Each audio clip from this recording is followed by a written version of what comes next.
ఒక బైబిల్ పండితుడు ఈ విధంగా అన్నాడండి, మానవుడు దేవునికి ఎంతగా కృతజ్ఞత చెప్పినా సరే, ఎంతగా కృతజ్ఞత చూపినా సరే అది ఎంతో తక్కువ.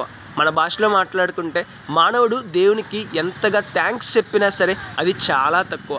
కారణం ఏంటంటే మనిషిని దేవుడు అంతలా కాపాడుతున్నాడు, అంతలా పోషిస్తున్నాడు, అంతలా ఆదరిస్తున్నాడు, అంతలా చేర్చుకుంటున్నాడు, అంతగా ఆదుకుంటున్నాడు. ఒకసారి ఆలోచన చేద్దామండి.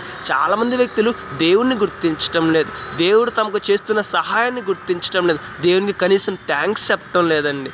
థ్యాంక్స్ చెప్తేనే తక్కువ అంటే అసలు థ్యాంక్స్ చెప్పకుండా ఉండడం ఎంతవరకు న్యాయం? ఒకసారి ఆలోచన చేద్దాం, మన జీవితాన్ని మార్చుకుందాం. బైబిల్ గ్రంథంలో ఒక మాట ఉంటుంది, దేవుడు మంచివారిపైన చెడ్డవారిపైన వర్షాన్ని కురిపిస్తున్నాడు, వారిని పోషిస్తున్నాడు అని. అర్థం ఏంటంటే దేవుడు తనను గుర్తించిన వారిని ప్రేమిస్తున్నాడు, తనను గుర్తించిన వారిని ప్రేమిస్తున్నాడు, తనను పొగిడే వారిని ప్రేమిస్తున్నాడు, తనను దూషించే వారిని కూడా ప్రేమిస్తున్నారు. ఎంత గొప్ప మనసు అండి. మరి మనలో ఎంతమంది దేవుడు మనల్ని పోషిస్తున్న విధానాన్ని గుర్తించి దేవునికి థ్యాంక్స్ చెప్తున్నాం?